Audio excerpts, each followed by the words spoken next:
എങ്ങനെ നമുക്ക് ഒരു ലെൻസ് സെലക്ട് ചെയ്യാം? ബേസിക്കലി നമുക്ക് ഒരാളുടെ പ്രൊഫഷനും അവരുടെ ഡെയിലി ആക്ടിവിറ്റീസും വെച്ചിട്ടാണ് ലെൻസ് സെലക്ട് ചെയ്യുന്നത്. ഫോർ എക്സാമ്പിൾ നൈറ്റ് ഡ്രൈവിംഗ് ഒത്തിരി ആവശ്യമുള്ള ഒരാളാണെങ്കിൽ അവർക്ക് മൾട്ടിഫോക്കൽ നമുക്ക് കൊടുക്കാൻ പറ്റില്ല, ബിക്കോസ് ഒത്തിരി ഗ്ലെയർ വരും.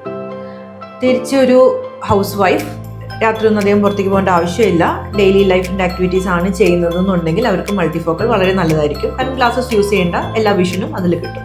ഏതൊക്കെ തരം ആർട്ടിഫിഷ്യൽ ലെൻസസ് ആണ് കാറ്ററാക്ട് സർജറിക്ക് ശേഷം നമ്മൾ ഉപയോഗിക്കുന്നത്? മെയിൻലി നമുക്കതിനെ 4 തരമായിട്ട് ഡിവൈഡ് ചെയ്യാം. ഒന്ന് യൂണിഫോക്കൽ എന്ന് വെച്ചാൽ ദൂരേക്ക് മാത്രമേ നമുക്ക് ആ ലെൻസ് ഇട്ടാൽ ക്ലിയർ ആയിട്ട് കാണാൻ പറ്റുള്ളൂ. അടുത്തേക്ക് വായിക്കാൻ വേണ്ടിയിട്ടോ ഇൻ്റർമീഡിയറ്റ് ഡിസ്റ്റൻസിനോ നമുക്ക് ഗ്ലാസസ് യൂസ് ചെയ്യേണ്ടി വരും. രണ്ടാമത്തേത് മൾട്ടിഫോക്കൽ. അതിൽ തന്നെ പലതരമുണ്ട്. ബൈഫോക്കൽ ഉണ്ട്. ബൈഫോക്കൽ ദൂരേക്കും അടുത്തേക്കും കാണാൻ പറ്റും, പക്ഷേ ഇൻ്റർമീഡിയറ്റ് ഡിസ്റ്റൻസ് ഇല്ല.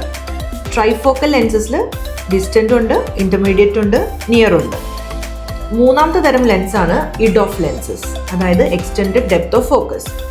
ദൂരേക്കും ഇൻ്റർമീഡിയറ്റും നന്നായി കാണാം, എന്നാൽ അടുത്തേക്ക് കാണുന്നത് ഒരു ഇച്ചിരി കോംപ്രമൈസ്ഡ് ആയിരിക്കും. ഒരു പക്ഷേ ചെറിയ പവറിലുള്ള ഗ്ലാസസ് യൂസ് ചെയ്യേണ്ടി വന്നേക്കാം. നാലാമത്തെ തരം ലെൻസാണ് ടോറിക് ലെൻസസ്, അതായത് തിമിരം കാരണമല്ലാതെ ഉണ്ടാവുന്ന കണ്ണിൻ്റെ പവറുകൾ, അതായത് കോർണിയ കാരണമോ കോർണിയയിലുള്ള എന്തെങ്കിലും ബുദ്ധിമുട്ട് കാരണമോ ഉണ്ടാവുന്ന പവറുകളും കൂടെ കറക്റ്റ് ചെയ്ത് നമുക്ക് ആ ലെൻസിലോട്ട് ഇൻകോർപ്പറേറ്റ് ചെയ്യാൻ പറ്റും. ഏതൊരാൾക്കും ഈസിലി അഫോർഡബിൾ ആയിട്ടുള്ള എന്നാൽ ക്വാളിറ്റിക്ക് ഒരു കോംപ്രമൈസും വരുത്താത്ത രീതിയിലുള്ള പാക്കേജസ് നമുക്കിവിടെ അവൈലബിൾ ആണ്. കൂടുതൽ വിവരങ്ങൾക്ക് നമ്മളുടെ ഹോസ്പിറ്റലുമായി ബന്ധപ്പെടുക.